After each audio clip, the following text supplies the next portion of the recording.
Maallaqa yakka daddabarsa seeraan alaan saamamuuf ture birrii biiliyoona 48 baraaruun danda'ame.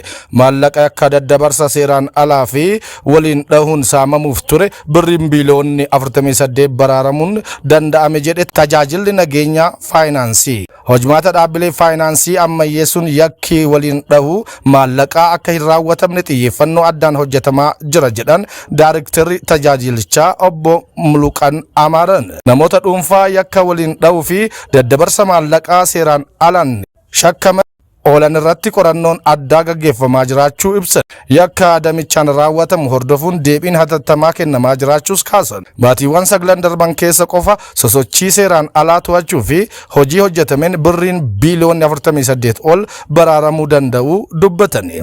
Dabalataan lakkoofsi herreegaa baankii 2,340 kan namoota dhuunfaa yakkichaan shakkaman 400 ta'an dhorkamuu ibsan. Feestivaalli aartii ogummaa kalaqaa idil-addunyaa dannoo injifannoo Adwaatti gaggeeffamaa jira. Ogeeyyii buleeyyii Afrikaa fi Afrikaan alaa dabalatee hirmaattonni 10,000 irratti kan argaman.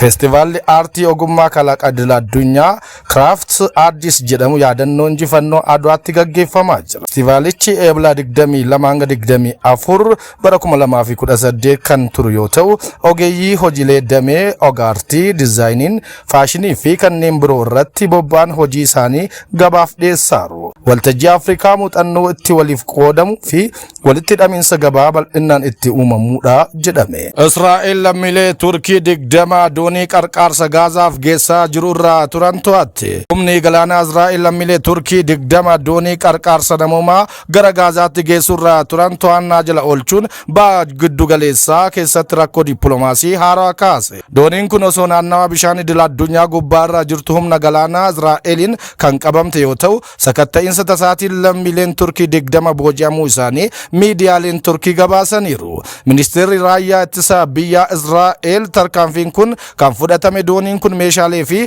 meeshaa waraanaa dhorgamaa ta'an gara Gaazaatti galchuuf yaalii godhaa akka turte shakkame akka ta'e ibseera. Tarkaanfiin kun hariiroo Turkii fi Israa'el duraanuu walxaxaa ta'e daraan gara walgaarreeffannaatti ceesiseera. Ministeerri dhimma alaa Turkiyyee taatee kana gocha saamichaa galaana irraa seera addunyaa cabsu jechuun balaaleffachuun lammiileen isii hatattamaan yoo hiikamne tarkaanfii akka fudhattu akeekkachiiseera.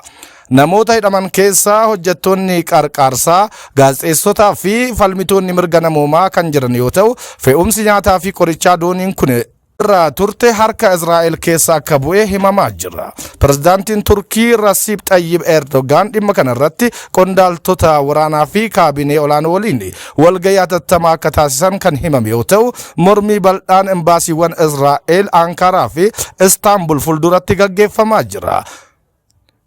Gama lachinuu walitti bu'iinsa guddaa akka hin uumne waamichi idil-addunyaa taasifamus wal dhabdeen Israa'eliif Turkii itti fufee jira.